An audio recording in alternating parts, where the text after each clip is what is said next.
you're allowed to want a better partner. You're allowed to want to be with someone who makes you feel safe and supported, and that you feel like you can sort of shed the outer layer that you show to the rest of the world. But to be with someone that makes you feel like you gained weight, they wouldn't love you anymore, how can you ever shed that outer layer with them? Within a relationship, we're supposed to be able to feel safe and comfortable, and like literally none of that matters.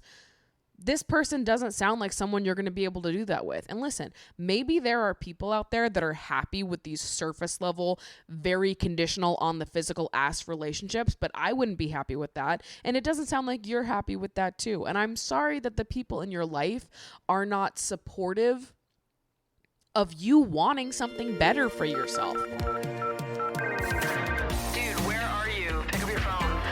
We're going to a summer party tonight, and you're obviously invited, so call me back. I love you. Bye.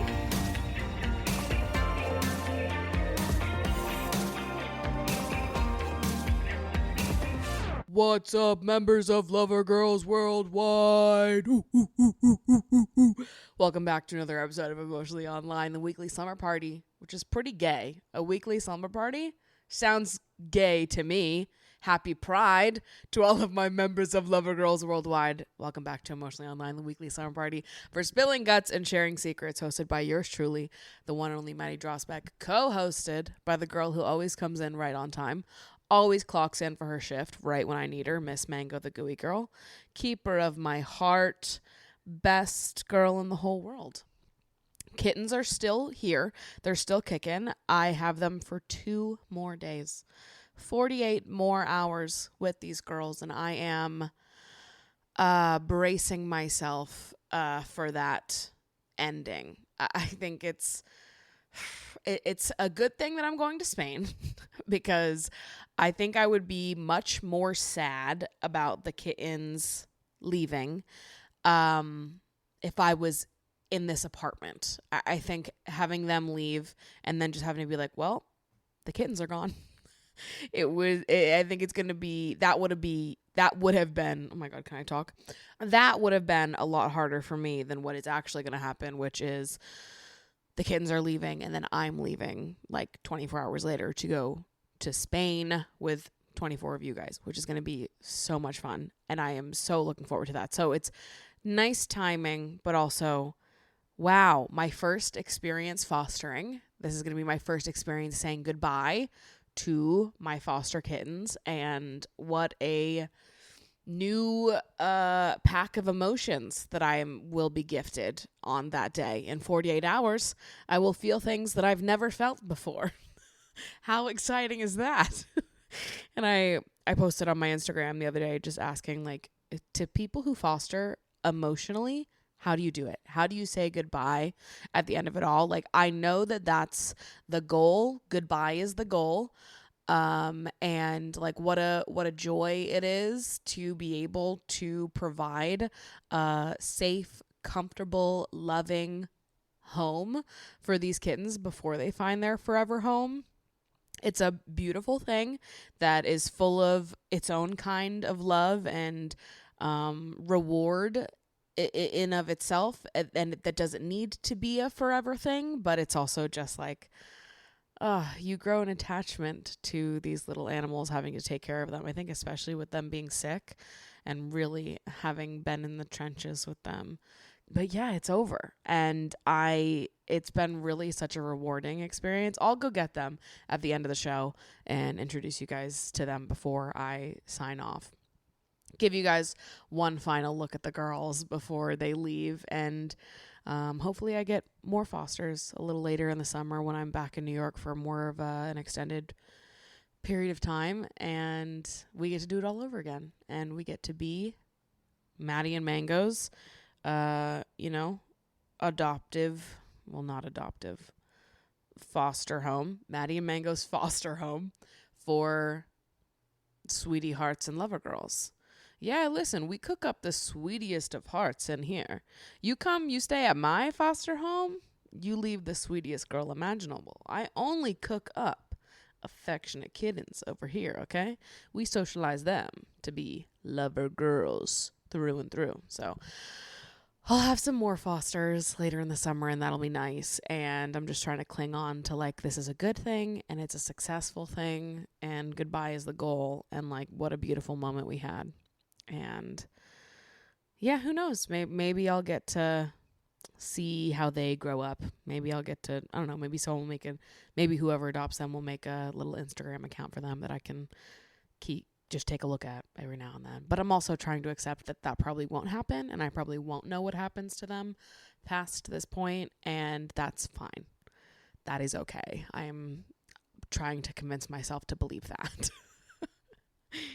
I said this to my friends the other night at dinner, and I was like, maybe this sounds intense, but I feel like over the last 3 weeks, I have just felt like I've done a lot of good healing, and I've been in a very good place mentally the last few weeks, like progressing over the last 3 weeks, I would say. And I think the cats have played like a major part in that. It's crazy to be like, oh, focusing on the care of these tiny little fragile, precious animals helped me learn how to take better care of myself. But I actually, in a weird way, feel that it did. I think that, and this is something I've talked about in therapy a lot, but a lot of times when I'm having a bad day or I'm really struggling and I just need like to take a beat and a breather and take care of myself, a lot of the time I will not do that, even though I know that I should, because there's a voice inside my head that's like, no, you're lying. You're making it all up. Like, just fucking get up and do your shit. Check the stuff off your to-do list. Like, what is wrong with you? Get up and do it. And I just like force myself to push through because I almost won't believe myself when I'm having a difficult time.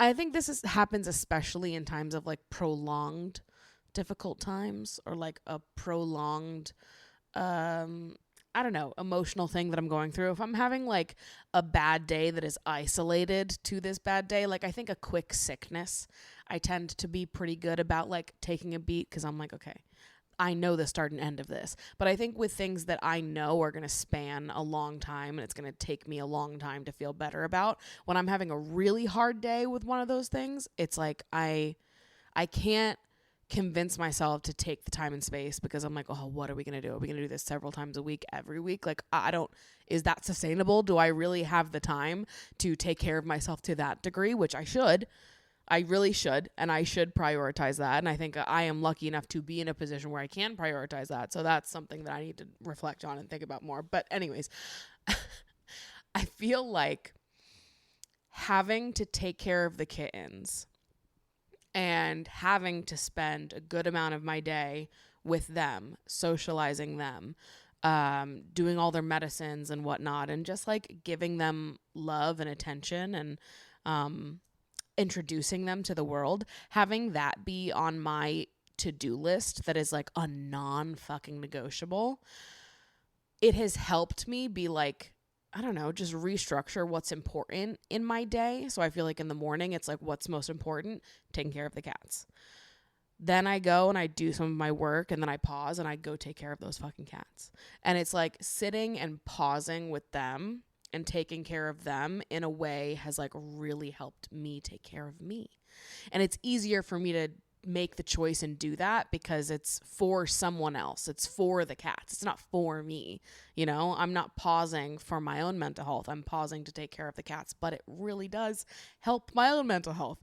But because it's not about me, it feels easier for me to like believe is important, which I know is like, I should believe that it's important even when it's just about me, but it's harder. And yeah, so I feel like I discovered something really great, a way to help myself care better for me, is caring for animals, caring for others. And like, what an awesome discovery that has been. I'm going to be sad when they leave, but I'm excited that this went so well, and I'm excited to continue fostering. But at the very end of this episode, I will bring them out, introduce them to you guys for the first and the last time. My first 2 foster girls. But for now, we've got so much juice, so many secrets, so many requests to dive into. So why don't we just fucking get into it here? Hi, Maddie. I love your podcast and I am in need of some advice. Not too long ago, a guy I liked slid up on my stories and was instantly flirty. I was very forward and asked him on a date, to which he agreed. We had texted back and forth and I felt like I was the one initiating everything, but eventually we went on the date. The date felt more interviewy and didn't feel like much of a connection, so I eventually just told him that and went on my way. A few weeks passed, we see each other at an event, and our conversation was a lot more chill and casual and a little bit steamy. And crazy enough, things have turned a little bit more steamy recently that we have shared our love for a TV show and spent over an hour one night texting about it and some of the more sexy scenes in it. It might just be the fact that I'm looking for a summer fling or I'm just horny, but I'm back considering asking him out again. I wonder if at the time I didn't really know him that well and I may have just pushed him away before giving him that chance. It also doesn't help that I have avoidant tendencies. I also just wonder if he's doing it because he wants to hook up, or is it that he wants to be my friend, maybe. Regardless, do you think it's weird if I ask him out again or just wait and see what he does? I hate being so forward, especially since I have friends who say it should be the man's job to ask the woman out, and I also worry it'll look more like desperation than interest since I've already done it once. But also, a girl has needs. What should I do? For starters, fuck what your friends are saying. For one, I think that you should always ask out who you want to ask out. I don't encourage the sit around princess in a tower waiting forever, never go and ask someone out because you're a woman and men do that. Like, you can ask out whoever the fuck you want to ask out. I also understand wanting to be asked out, but don't feel like you can't ask someone out just because you're a woman and a man should be asking you out. That's dumb. That's stupid and dumb. You know, we can want other people to ask us out. We can want to be pursued and also be the one pursuing. That's fine. Both things can exist and, in my opinion, should exist. So that's for one. Just had to get that off my chest. I mean, honestly, if you want to, I think you should go for it. There's no reason not to. Sometimes we cut things off too soon. We go on one date and the date isn't too good and we call it off that one date, but perhaps he's a little nervy. Perhaps he was going through a strange time. Perhaps it's just the circumstances you meet each other in. You guys have crossed paths again. You seem to have a better connection this time around. I don't think there's anything wrong with reopening the door and expressing, wanting to give it another try and go on another date. I feel like he probably wouldn't make that move since you were the one that rejected him, but I think it's totally fine for you to be like, you know what? I feel like we've connected recently. Would you want to give going out on a date another shot? I think that's totally fine. And honestly, it would be a super bold move. Sweet. I say go for it. If that's what you're feeling, if that's what you want. Like, sometimes we make the wrong call. And I don't think that just because you shut things down once because you're like, oh, maybe we don't have a connection. If you discover later on that perhaps there is a connection, I don't think there's any reason why you shouldn't explore that just because it didn't work at one point in the past or it was shut down too soon at one point in the past. Never too late to be a little bit vulnerable and say, you know what? I'm feeling a little something for you. How do I deal with being jealous of my boyfriend's best friend? This is such a classic situation, but I'm so conflicted, so I would love to hear your thoughts. I've been dating my childhood best friend for a year. Long distance, different colleges, we're all 21. I've known him forever, and I trust him with my whole heart. His friend, let's call her Rachel, is also someone I've known forever because all three of us went to the same schools. My boyfriend and I had crushes on each other in middle and high school, but nothing came of it, and we drifted apart for a couple years and dated other people. During that time, he liked Rachel for a year and eventually asked her out. She said no, but they remained really close. When I reconnected with him and we eventually started dating, she expressed to him that she didn't like me but didn't reveal why because she didn't want to make me look bad, which is fine. I don't care, but that's a weird thing to say for no reason because I really want to know what reasons that she has. She leans on him a lot for emotional support and comfort as well. Regardless, I respect their friendship until now. She's flying to visit him for a whole week because she's going through a lot and needs to be with a close friend. He asked me if it was okay and I said yes, but I can't shake my jealousy off. I've always felt like she was smarter and prettier than me. He used to like her, and now they're going to be together alone for a week. Is it okay for them to share a bed as friends? I trust my boyfriend, and he goes above and beyond to show me he loves me and he cares. I can't express discomfort because he's going to think I don't trust him. How do I handle this situation well? Please help. Sorry if this was long, but I love your podcast and you give great advice. Number one, never apologize for sending in a long message to the box. I love them. Number two, you said, I can't express discomfort because he's going to think I don't trust him. I'm going to challenge you on that a little bit. You can express discomfort. Part of the wonderful, beautiful thing about being in a trusting and supportive relationship is having a safe space to express your discomforts in a way that honors your connection and to be heard by your partner when you express those discomforts. It is completely 100% valid to feel a little uncomfortable to hear that your boyfriend is going to be sharing a bed with one of his girlfriends that has expressed a dislike of you in the past. That's fair. From the way that you wrote this, you seem like a great partner. You seem like someone that wants your partner to keep their friends around and keep them close, and you're supportive of your boyfriend and his friends, despite the fact that she may not have been the nicest to you in the past. And I think that is very big of you to choose to take the path of like, you know what? This is one of my boyfriend's best friends. It means a lot to him. I'm willing to just sort of put that to the side here and be supportive of the fact that this is one of his best friends.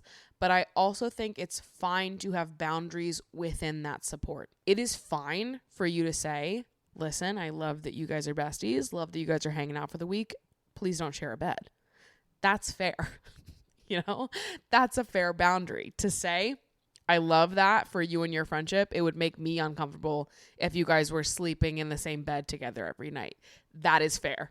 That is a fair boundary for you to set, especially given the context of her having sort of said nasty things about you in the past, which would bother me the most out of all of it, I think, personally. I think if that part didn't exist, that would change the context of everything else for me and make it a little bit more lighthearted. But the fact that she's spoken poorly about you and there's this very intimate friendship going on, I wouldn't like that either. You can have trust in a relationship and still set boundaries.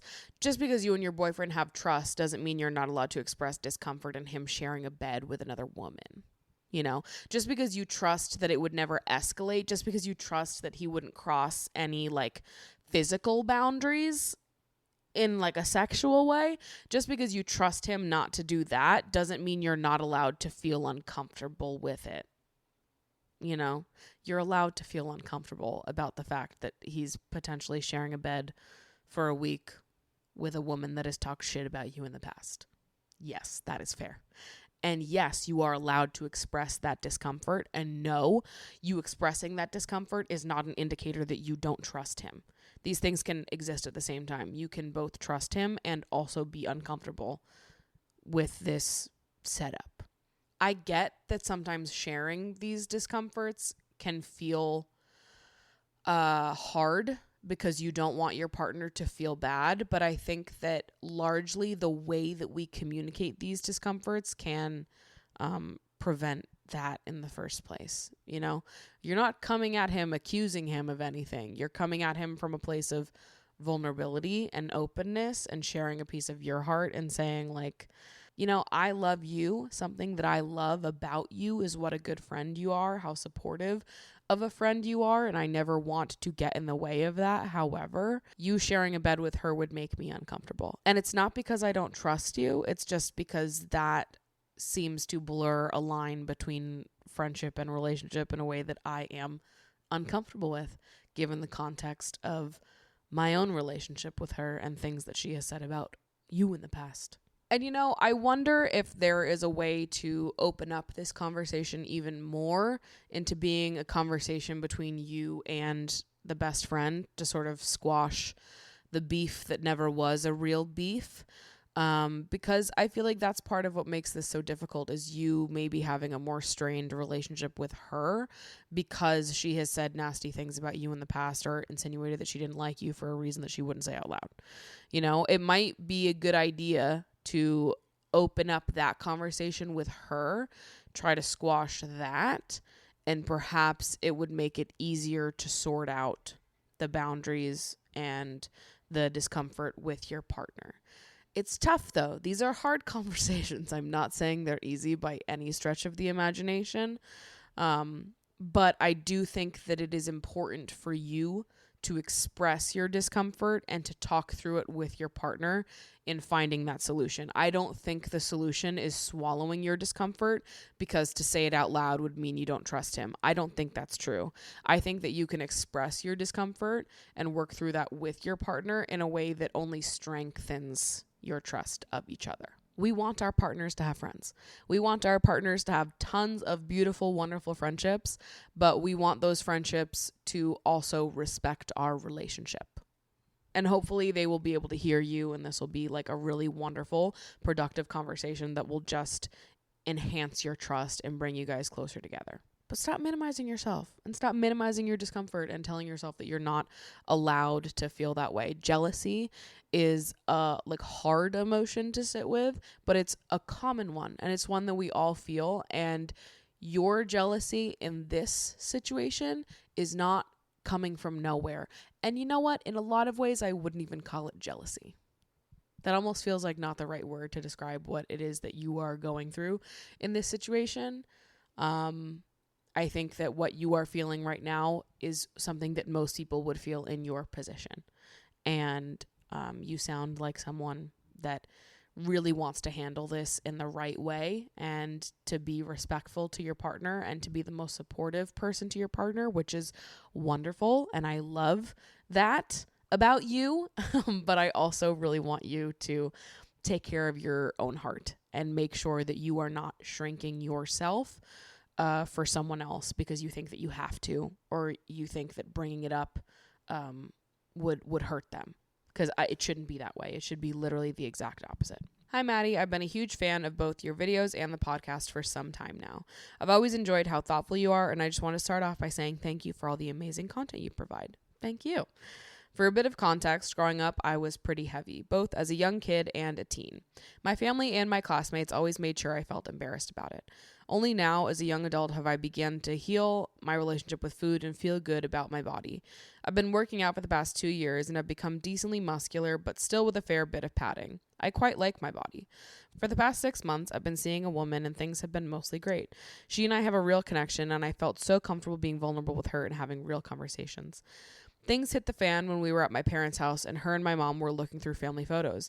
They both started laughing and my girlfriend said, "Holy shit, you really were a fat ass." I know this was supposed to be a joke and I should get over it, but I felt so hurt. I awkwardly laughed with them and just tried to move on. Things carried on as normal, but inside, I was still in shambles. Hearing a comment like that from her just brought all of that pain and insecurity rushing back. I know the smart thing to do would be to communicate, but I felt like I had no right to give her a hard time since it was just her and my mom joking. I just tried to move forward and bury my feelings. Fast forward to about a week ago, we had been intimate and were cuddling, and she had her hand on my chest. She then slaps my chest and said, "Please don't ever gain that weight back. I couldn't ever imagine being under a fatty," and laughed. Instantly, the mood was gone and all of the pain and insecurity was back. Again, I laughed it off and we went to bed. I woke up early the next morning and left without a word. I know that's very immature, but I felt embarrassed and didn't want to cry. I texted her that I needed some time to think about our relationship. My friends say that I'm being dramatic. Even my mom called me and said I need to be a fucking man and get over it. My girlfriend knows that it was those comments that got to me, but still hasn't apologized. I know that I can end a relationship for any reason. I've just been wondering if I'm being too dramatic and throwing away an otherwise great relationship over a few mean comments. I apologize for the ramble. I'm wishing you and Mango the best.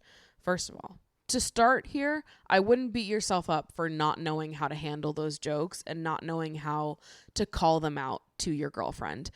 In the heat of the moment, when someone says something hurtful to us, sometimes it takes us a moment to adjust, our brains a second to calibrate and understand and take in what we just heard. and know how to proceed there. Do not beat yourself up for not immediately calling your girlfriend out when that was said the first time or the second time. Yes, when we're sitting here talking about the things that happen in our lives and the best ways to handle them, or when we're preemptively talking about all the things that could happen and how we would stand up for ourselves in all these hypothetical situations, we can say all of these things, and in the heat of the moment, we still might not do the things we said we were going to do. We might not stand up for ourselves in the heat of the moment. We might just laugh along and be quiet and stay inside our heads and process and figure out how we're going to react. And a week later, 2 weeks later, we're able to have the confrontation that we couldn't have in the moment. Sometimes that is a very human reaction, and I wouldn't beat yourself up for having that. Okay? That's 1. 2, it feels to me that it should be obvious to any grown adult that is an unacceptable joke to make and an unacceptable sentence to say to a partner, period. For your partner to understand the complicated relationship that you have had with your body and still make those comments is so deeply reckless. And in my opinion, is not how you treat someone that you claim to love. And I think what really makes this situation bad is that you've now learned that it wasn't a joke. That when they were going through those family photos and they made that joke, that it wasn't actually a joke. Because a week later, you guys are in bed and they outright say to you that they would not want to be with you if you gained weight, if your body looked the way that it looked in those photos, which is so mean. It is cruel. And that is an unkind thing to say to someone that you love. That is you in those photos. It's not a different person. That is you. You were that person. You still are that person. And when you're in a relationship with someone, you want to believe that the person you're with is loving every version of you that ever existed. That the person you're with loves you now, would have loved you then, and has, decidedly chosen to love you forever. Hopefully, right? You're hoping that the person that you're with loves you unconditionally, will love you as your body changes throughout your life, and that their love is deeper than physical. Now we have learned that their love seems pretty conditional on the physical, and that, to me, is not love. And it doesn't seem like that's love to you either. I'm so mad that people in your life are calling you dramatic about this.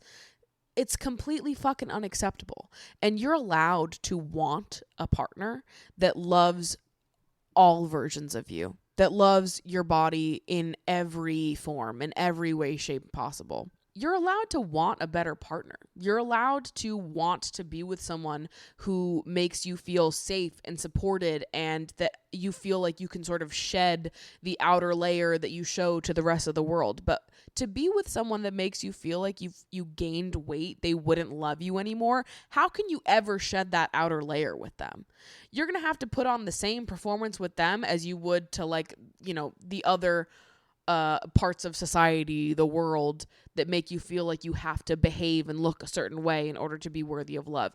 Within a relationship, we're supposed to be able to shed those fears. Within a relationship, we're supposed to be able to feel safe and comfortable, and like literally none of that matters. This person doesn't sound like someone you're going to be able to do that with. And listen, maybe there are people out there that are happy with these surface level, very conditional on the physical ass relationships, but I wouldn't be happy with that. And it doesn't sound like you're happy with that too. And I'm sorry that the people in your life are not supportive of you wanting something better for yourself. That's fucked up. You're allowed to be hurt by what was said to you. And I haven't even gotten to the fact that they know that this hurt your feelings and they still haven't fucking apologized. That is a red flag. If there wasn't enough red flags up until this point, that's a clear as fuck red flag. If we're giving your partner the absolute biggest, most major benefit of the doubt and saying, okay, maybe it was a joke that was made in really poor taste, and maybe they had no idea what a horrible thing that was to say to someone, and maybe they didn't know how shitty it would feel to learn that your relationship was dependent on your physical body that you've had such a tumultuous relationship with throughout your life. Let's assume that it was all some big mistake, which to me feels fucking absurd. And there is no universe where that is the truth, but let's pretend for the sake of it all that this could somehow be a misunderstanding and they didn't know. If you learned that you accidentally hurt your partner in such a deep way, you touched a wound that was like deep inside of them, a trauma, a difficult relationship that they've had throughout their whole life. If you learned that you accidentally hurt your partner in that way, wouldn't you be like, oh my God, I need to fix this? Wouldn't your first reaction be like scrambling to make things right, scrambling to apologize and set the record straight and make sure your partner knows that they are loved completely as they are and you made a stupid fucking joke that you regret deeply? If that is not your first fucking reaction, throw the "it was just a joke" card right out the fucking window. Which I think we could have thrown the "it was just a joke" card right out the window when they made that comment to you in bed. I think we could have thrown it out then and there, but we can extra throw it out now that they haven't apologized after knowing that they hurt you. That is a red fucking flag. To be with someone that is so careless with their words like that is so... to have their love be so conditional on the physical, and in a moment where they have deeply hurt you, they choose not to apologize. Fuck that. I think it is completely fine to break up over this. In fact, I would even encourage it. Body image stuff is so close to home for me, and it seems like it is close to home for you. And this is why I get fired up about stuff like this, because I can't imagine ever being happy in a partnership like this. I think I would be insecure for the entire duration of the relationship. I don't think that I could ever feel like I could shed that outer layer with them. I think that I would be performing for that partner for the rest of my life. That there was always like a gun held to my head. That the love was so conditional, that if my body changed, that if anything happened to me, that if, my body changed in any way, may it be weight or aging or God forbid an accident, like being in a partnership that is dependent on the physical is never going to be for me. Never in my life will it be for me, because I think those people are shallow and stupid. And that is not love to me. And I think that my heart is so fucking big and I'm capable of so much love, and I want to find a great big love with someone that loves in the unconditional, so much more than physical way that I do. And I think you should find that person too, because you deserve that. And no, you're not dramatic. I am so sorry that the people in your life have not been supportive of you in the aftermath of this. They absolutely should have been. Nobody should have been telling you to just man up and take what your girlfriend said to you. That's fucking ridiculous. You deserved support in the aftermath of this happening, and I'm so sorry you didn't get it. So I just want to give you all the affirmation that you need. You're not being dramatic. This is absolutely a reason to end the relationship, and this never should have been said to you. And I'm so sorry that it was. But there are so many people out there that will not treat you like this, that wouldn't even fucking dream of it. Something crazy happened this week.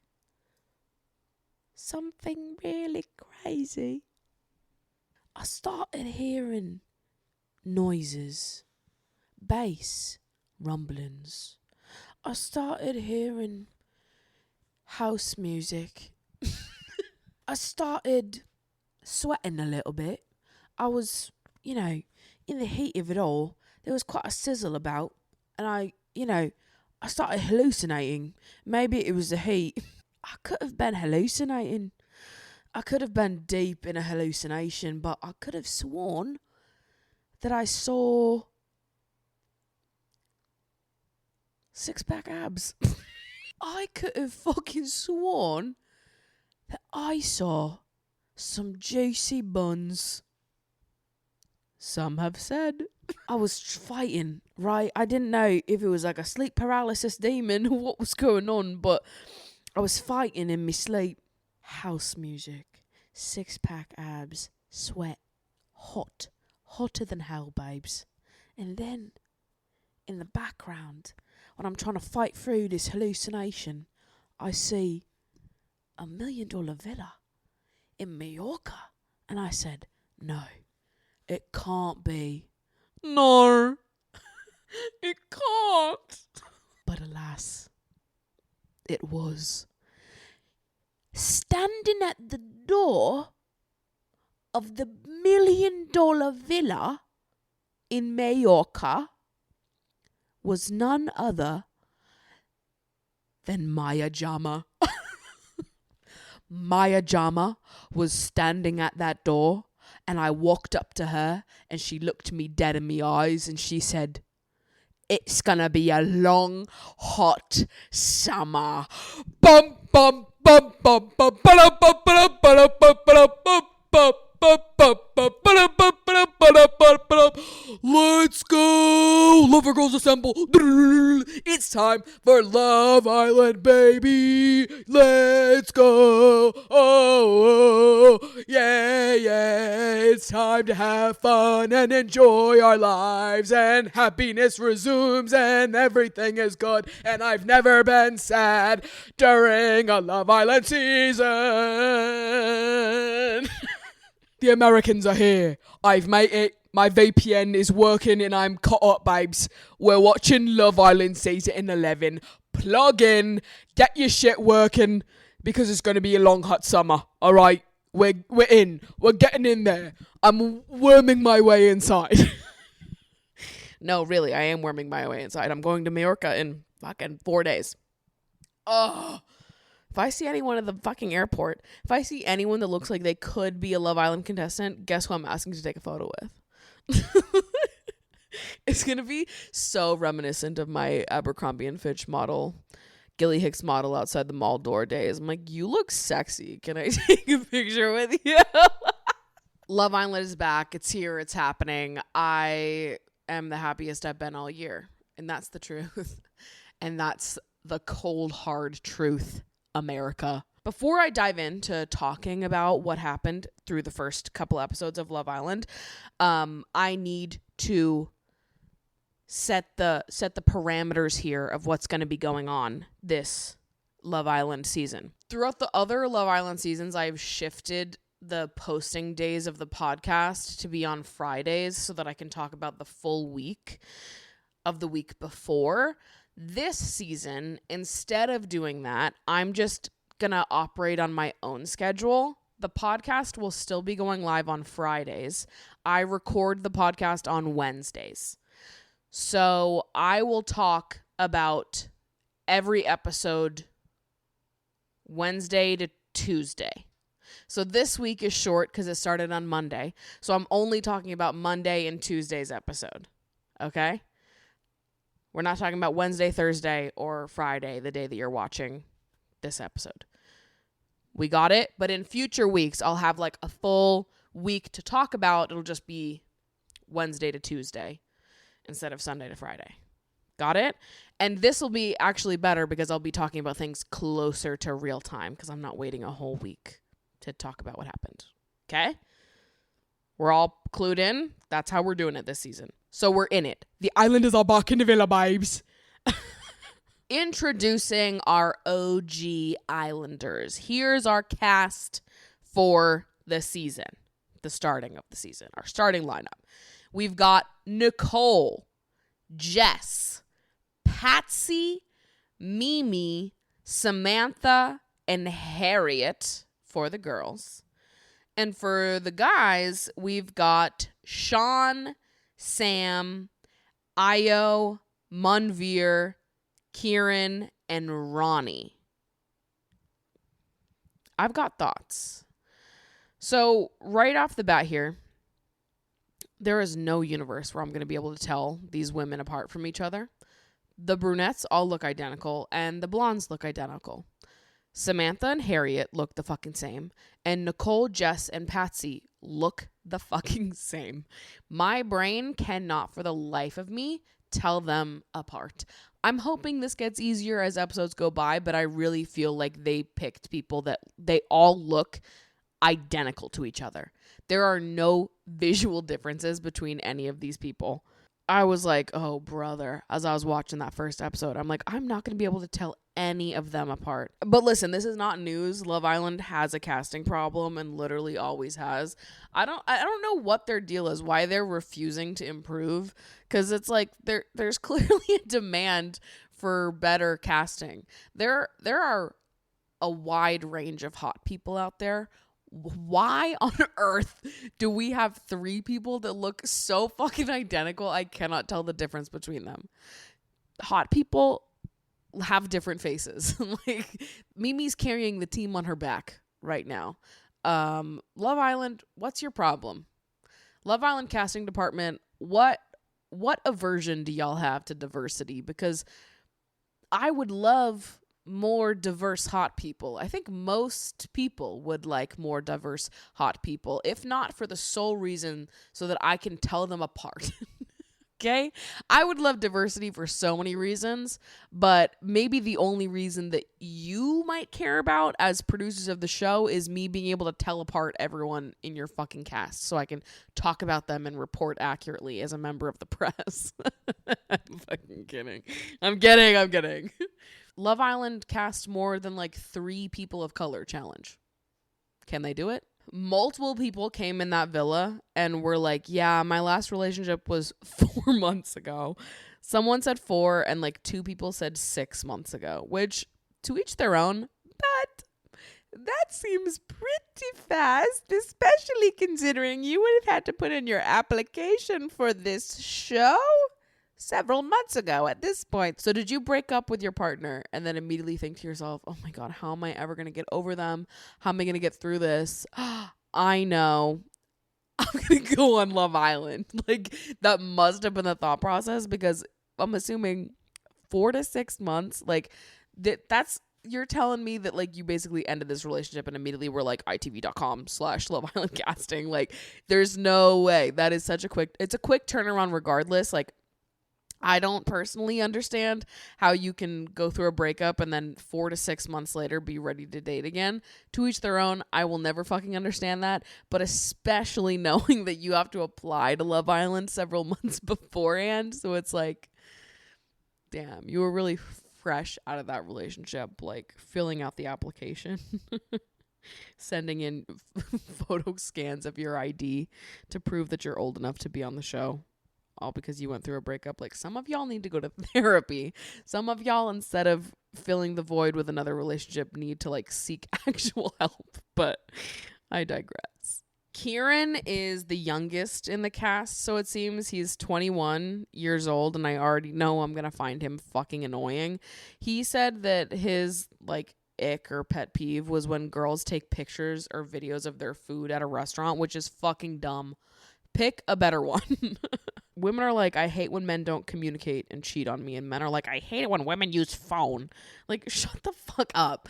Just let her take a fucking picture of her food and post it on Instagram. And you know what?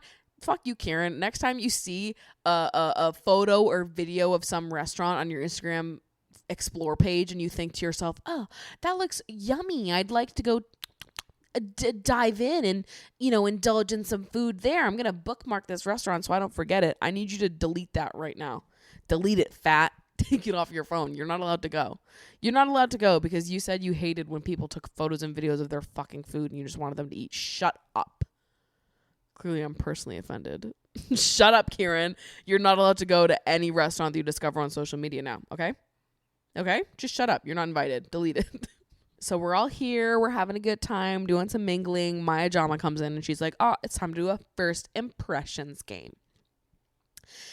This game is basically just the girls are going to line up the boys based on most to least boyfriend material. And the boys are going to do the same thing for the girls.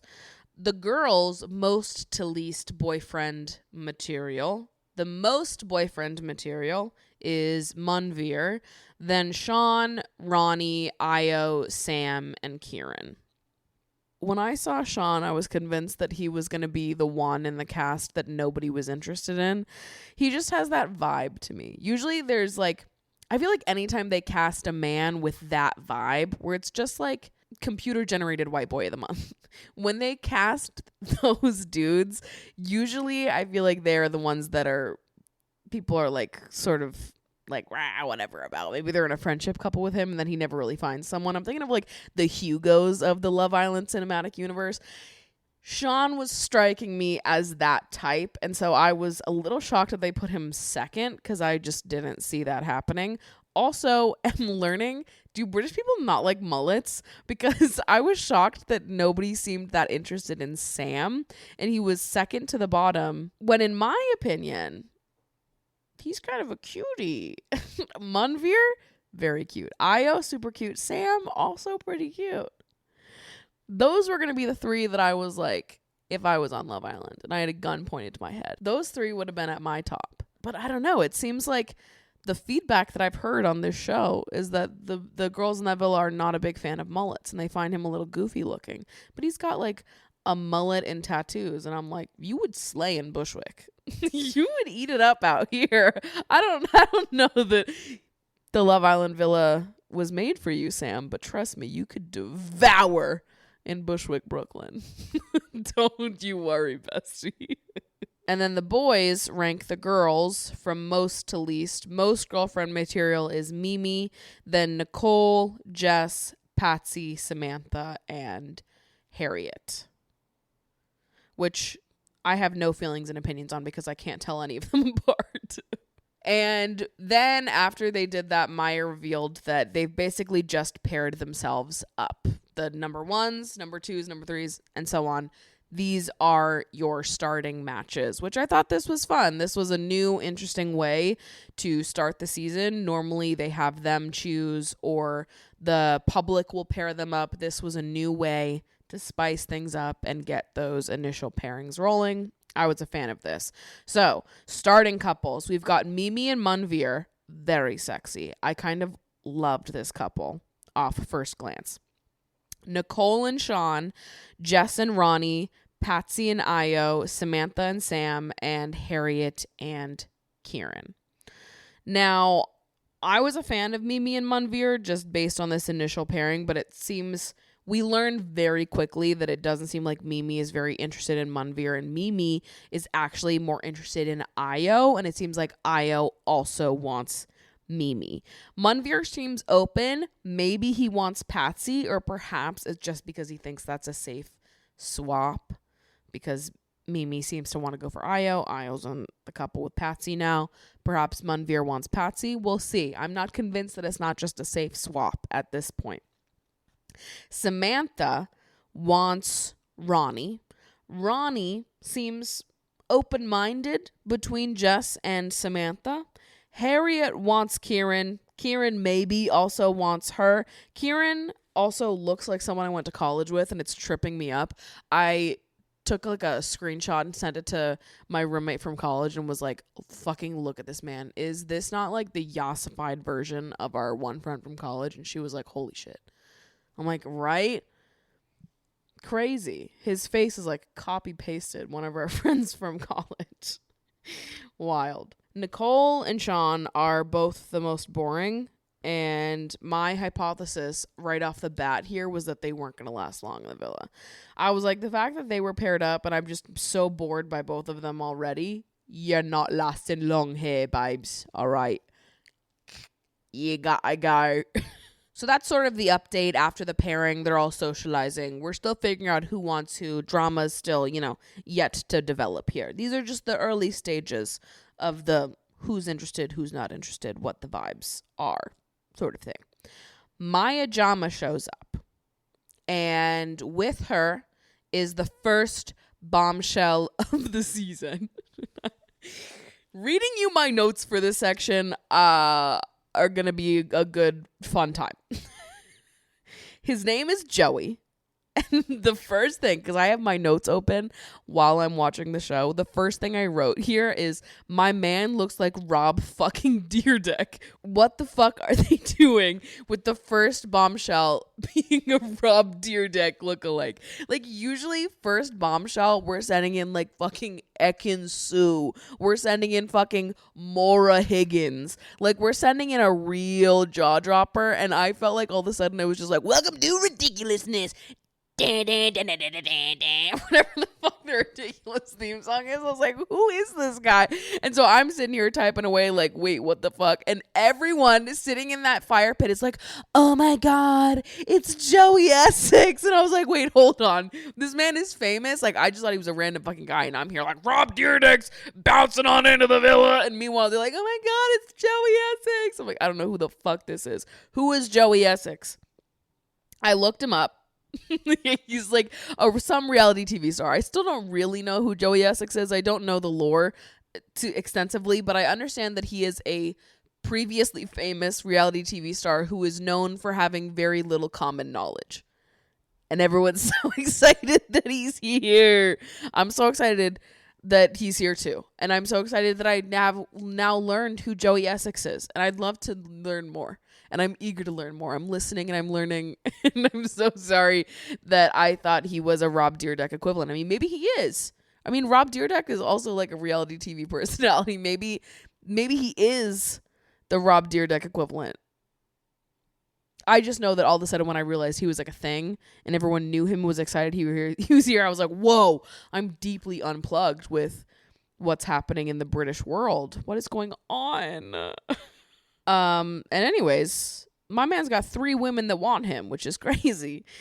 Then we get to our first like real challenge, Maya Jama not present, and it's a phone challenge is what they're calling it, where basically they're just pulling a phone out of a bucket, and whosever phone it is, whosever Love Island phone it is, has to do a truth or dare.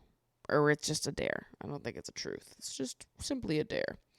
Here's the things that happen. Mimi and Io kiss. Harriet gives Kieran a lap dance. Io kisses both Mimi and Nicole for the like who you'd want a 3-way with question. Joey snogs the 3 islanders he fancies the most, and it is Samantha, who she said the kiss contained a lot of teeth. Interesting feedback on Joey Essex.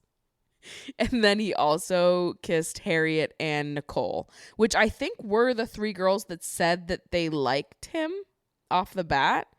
I could be wrong. Because I don't really know who these people are.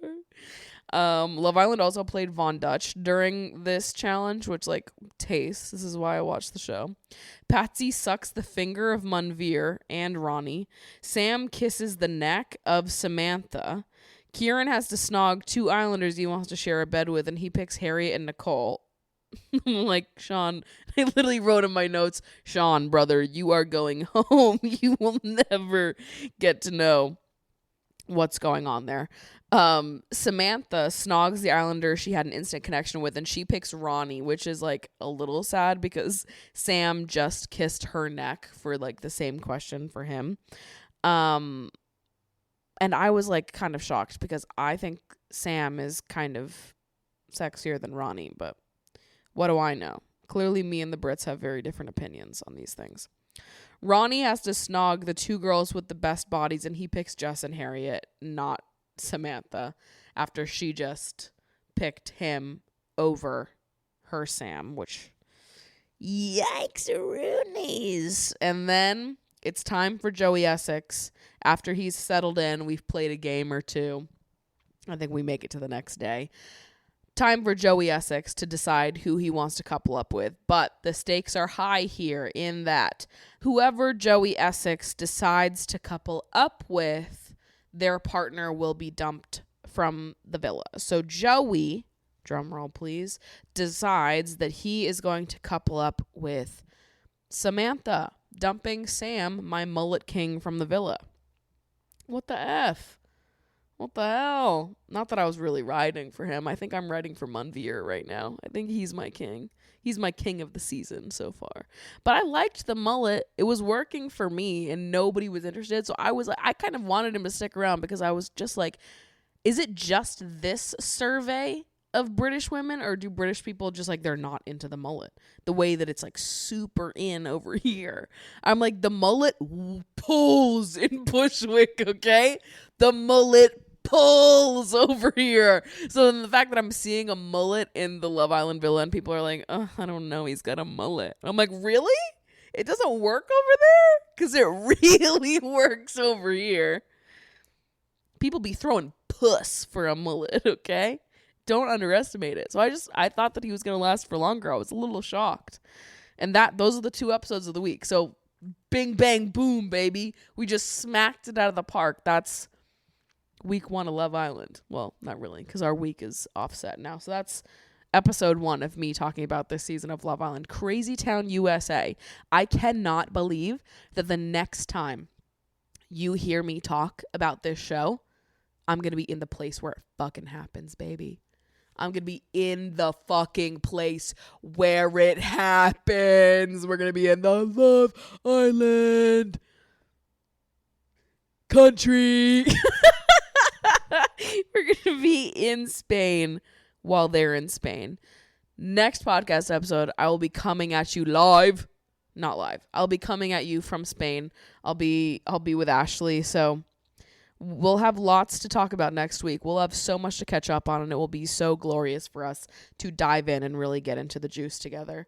But I'm going to go hang out with the girls and probably do some more work before my day ends. It is 9:00 right now, so it's time for me to wrap it up, have some dinner for myself.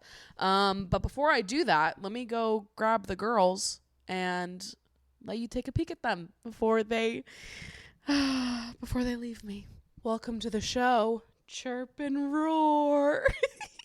Right here on my left side, I've got Miss Roar, and on my right, I've got Chirp. Hello, girls. Hello, girls. Say hello. So with that, I'm going to go let these girls play around and have ourselves a nice little night together. I love you guys so much. Thanks so much for listening, for hanging out, and I will see you next week. Bye.